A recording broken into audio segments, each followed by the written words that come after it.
श्री स्वामी समर्थ. प्रेक्षकांनो, आनंदी या मालिकेमध्ये आता जबरदस्त असा ट्विस्ट येताना आपल्याला पाहायला मिळणार आहे. बरं का, तो जो प्रांजल असतो ना, तो अत्यंत बिघडलेला मुलगा आहे आणि त्याचं जे काही सत्य आहे ते तिकडे मिथाली लपवत असते. पण मालक साहेबांसमोर अखेरीस प्रांजलचं सगळं काही सत्य पुढे येणार आहे आणि मालक साहेब मिथाली आणि शिल्पाला चांगलाच ओरडा देणार की त्याला पाठीशी का घालता. दुसरीकडे मात्र पृथ्वीला त्याची चूक कळणार. आनंदीवर केलेले नको नको ते आरोप आता पृथ्वी मागं घेणार आणि आनंदीची पाय धरून माफी मागताना आपल्याला पृथ्वी पाहायला मिळणार आहे. तर मग प्रेक्षकांनो, आनंदी या मालिकेत येणारा हा नवीन ट्विस्ट नक्की काय असणार आहे हे जर तुम्हाला जाणून घ्यायचं असेल तर तुम्ही आपला हा व्हिडिओ अगदी शेवटपर्यंत बघा, म्हणजे तुमच्या सगळं काही इकडे लक्षात येऊन जाईल. बरं का प्रेक्षकांनो, इकडे आनंदीचं मन मात्र खूप खात असतं, कारण तिने पृथ्वीपासून हे एक सत्य लपवलेलं असतं. ते म्हणजे ती या घरची नोकर नाही तर या घरची सून आहे आणि ती त्या मुलांची आई आहे. इकडे पृथ्वीचा आनंदीवर दिवसेंदिवस वाढत जाणारा विश्वास आणि पृथ्वीने आनंदीला जे काही मैत्रीचं स्थान दिलं, एक नोकर समजून सुद्धा त्याने पृथ्वीने आनंदीला इतक्या जवळची मैत्रीचं स्थान दिलं आणि आयुष्यभर सोबत राहण्याचं आनंदीकडनं वचन मागितलं. या सगळ्या प्रकारामुळे आनंदीचं मन इकडे खूप म्हणजे खूप असं गिल्टी फील करत असतं. तिला या सगळ्या प्रकरणाचं खूप वाईट वाटत असतं. तिला वाटत असतं की मी पृथ्वीची फसवणूक करते. त्यामुळे आनंदी आता इथे खूप मोठा धाडसी निर्णय घेते आणि विचार करते की आता पृथ्वीला सगळं काही सांगून टाकायचं.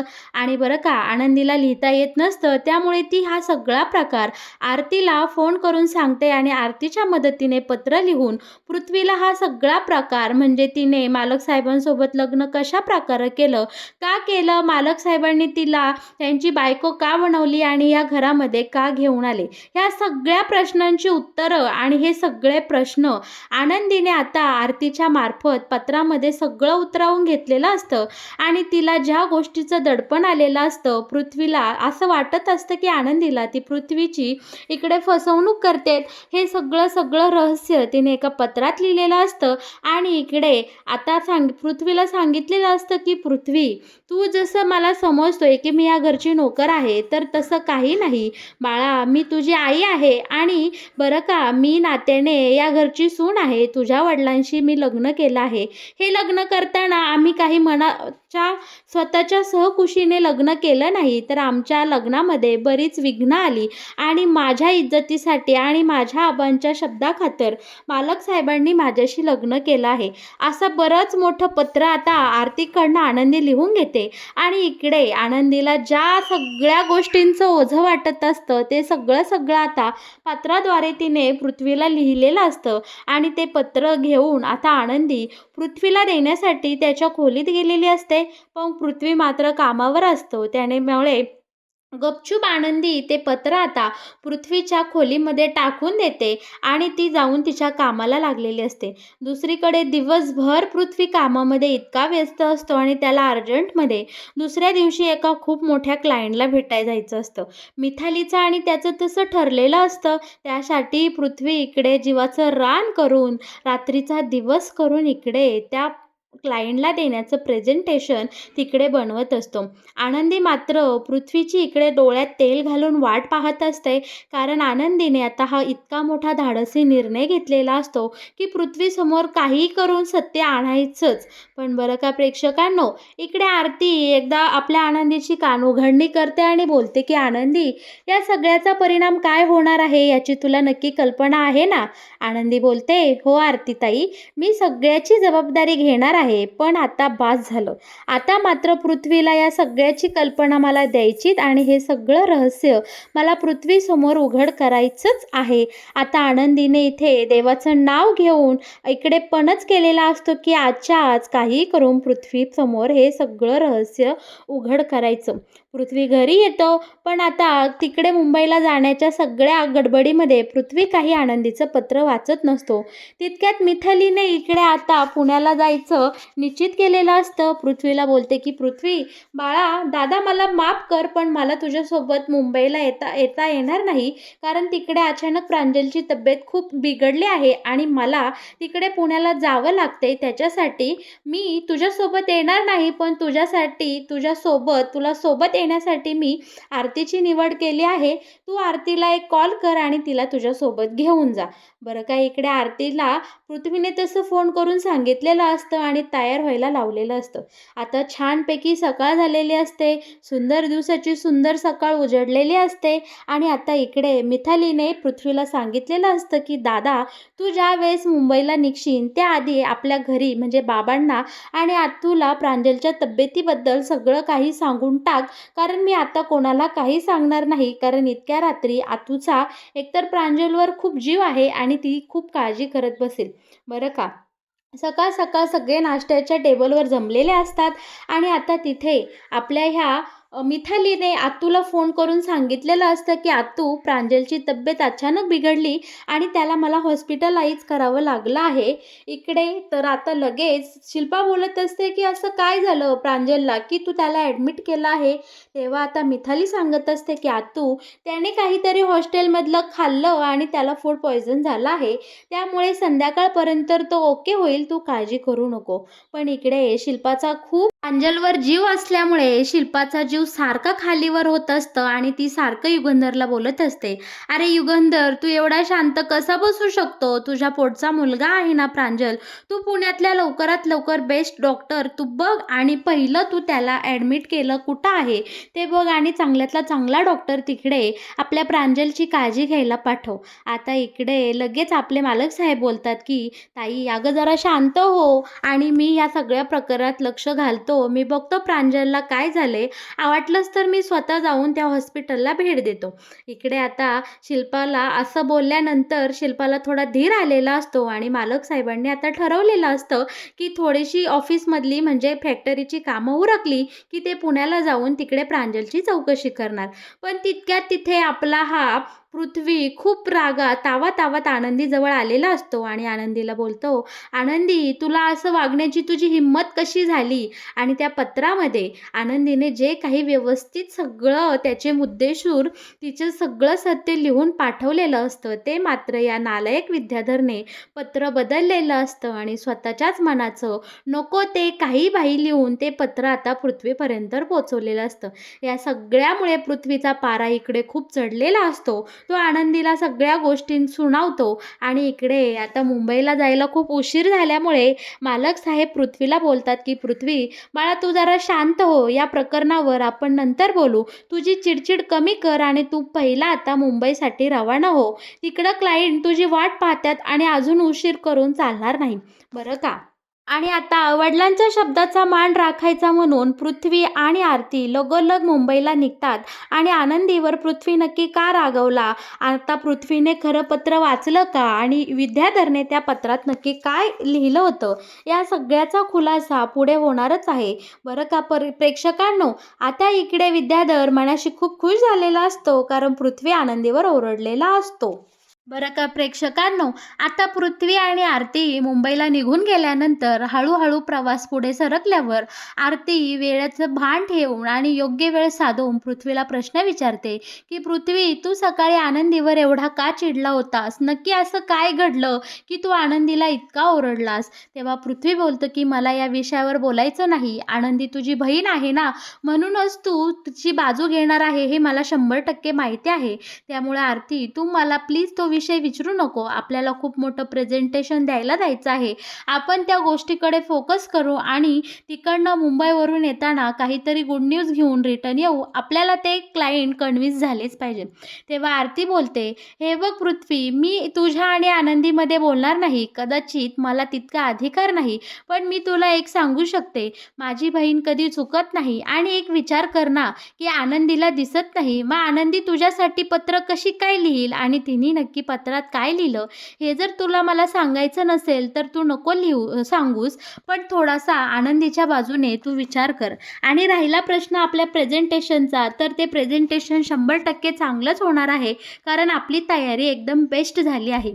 इकडे आता आरतीच्या शब्दाने पृथ्वीला मायेचा पाझर फुटलेला असतो आणि पृथ्वी विचारात पडलेला असतो की खरंच की आनंदीला तर दिसत नाही, मग आनंदी पत्र कशी काय लिहिणार. आता इकडे पृथ्वीच्या डोक्यामध्ये तूप पेटलेली असते की नक्कीच यामध्ये काहीतरी दुसरा झोल झाला आहे आणि आनंदी आणि माझ्यामध्ये फूट पाडण्याचा कुणीतरी प्रयत्न केला आहे. बरं का प्रेक्षकांनो, दुसरीकडे मात्र शिल्पाताईच्या सांगण्यावरून आपले मालक साहेब त्यांच्या फॅक्टरीची सगळी कामं आटपून पुण्याला त्या हॉस्पिटलमध्ये प्रांजलची चौकशी करण्यासाठी गेलेले असतात. तिथं गेल्यानंतर आपल्या मालक साहेबांना समजतं की तिथे प्रांजल अजिबात ॲडमिट नाही आणि आता मात्र मालक साहेबांचा पारा खूप चढलेला असतो. बरं का प्रेक्षकांनो, आता तिथनं युगंधर लगेच इकडे मिथालीला फोन करतो आणि बोलतो की मिथाली, तू आणि प्रांजल कोणत्या दवाखान्यात आहात? आता इकडे प्रांजल बाबांच्या प्रश्नाने घाबरून गेलेली असते, तिथं तर मम करू लागलेली असते. पण इकडे आता डायरेक्ट युगंधर बोलतो की मिथाली, मी पुण्याला आलो आहे आणि तू कोणत्या हॉस्पिटलमध्ये आहेस, मला आत्ताच्या आत्ता तुझं लोकेशन शेअर कर. बरं का, बाबांच्या या दमदार आवाजामुळे इकडे आपली मिथाली घाबरून गेलेली असते आणि ती बाबांना सांगून टाकते की बाबा, आम्ही कुठे पुण्याला नाही, तर आम्ही इथे इचलकरंजीलाच आहोत आणि इथल्याच सिटी हॉस्पिटलमध्ये मी प्रांजलला ॲडमिट केलं आहे. आता मालक साहेब बोलतात की काय बोलायलीस तू, तुला कळतंय का? अगं तू सकाळी काय बोलली आणि प्रांजल तिथं काय करतोय आपल्या एरियात? बरं का प्रेक्षकांनो, आता मालक साहेब लगोलग पुण्यावरून निघतात आणि या सिटी हॉस्पिटलला येऊन पोचतात. आता इथे आल्यानंतर मालक साहेबांसमोर एक खूप मोठ्या सत्याचा इथे उलगडा होताना प्रेक्षकांनो आपल्याला पाहायला मिळणार आहे.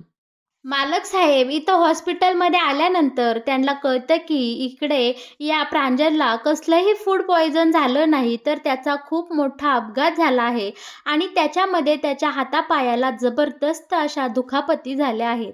तेव्हा मालक साहेब इकडे आता आपल्या मिथालीला विचारतात की मिथाली, हा सगळा काय प्रकार आहे? तू नक्की काय लपवायचा प्रयत्न करतेस? प्रांजल कुठं गेला होता आणि त्याचा हा ॲक्सिडेंट कशामुळे झाला आणि कशा प्रकारे झाला?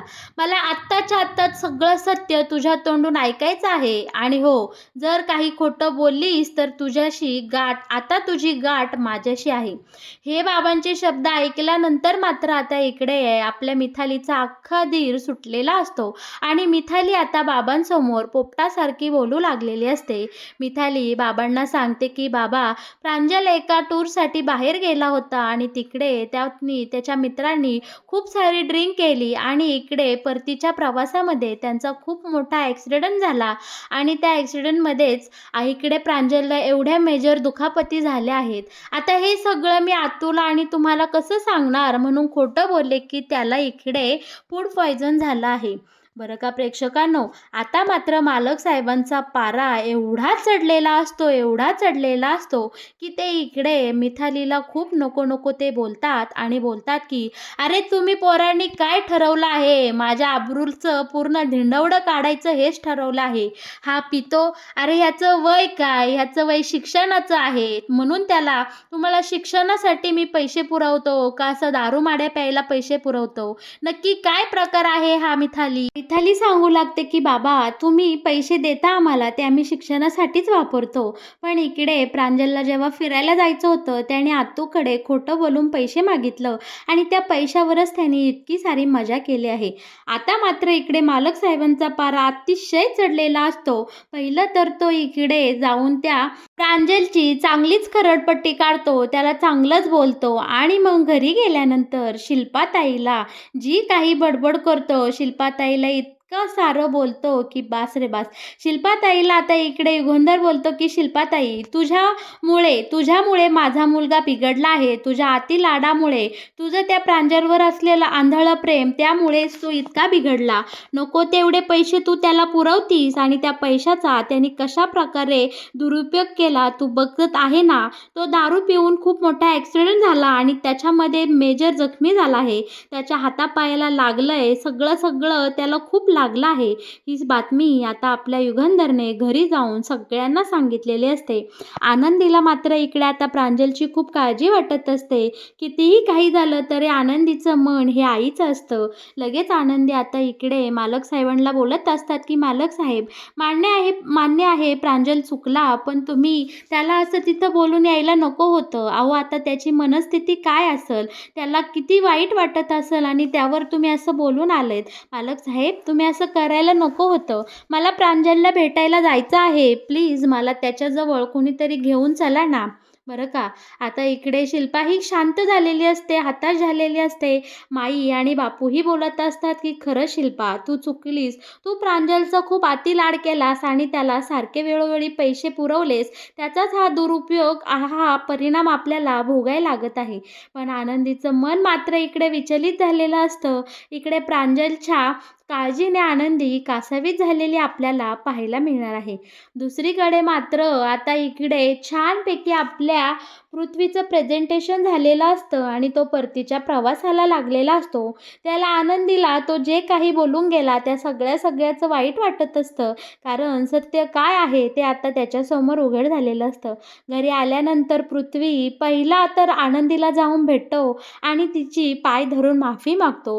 बोलतो की "आनंदी, माझं चुकलं. मी विचार करायला हवा होता की तुला तर दिसत नाही. मग तू मला पत्र कशी लिहिणास? मी तुझ्यावर नको-नको ते आरोप केले आणि तुला सगळ्यांसमोर ओरडलो. त्यासाठी तू मला माफ कर. मी तुझी पाय धरून माफी मागतो." आनंदीने कितीही काही झालं तरी आपल्या आनंदीचं मन हे आईचं असतं.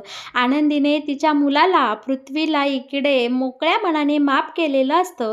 तर मग प्रेक्षकांनो, कसा वाटला तुम्हाला आनंदी या मालिकेत येणारा हा नवीन ट्विस्ट? या मालिकेचे असेच नवनवीन अपडेट जर तुम्हाला सगळ्यात आधी जाणून घ्यायचे असतील, तर तुम्ही आपल्या या चॅनलला नक्की सबस्क्राईब करा आणि हो, आपल्या व्हिडिओला लाईक केल्याशिवाय अजिबात कुठे जाऊ नका. धन्यवाद.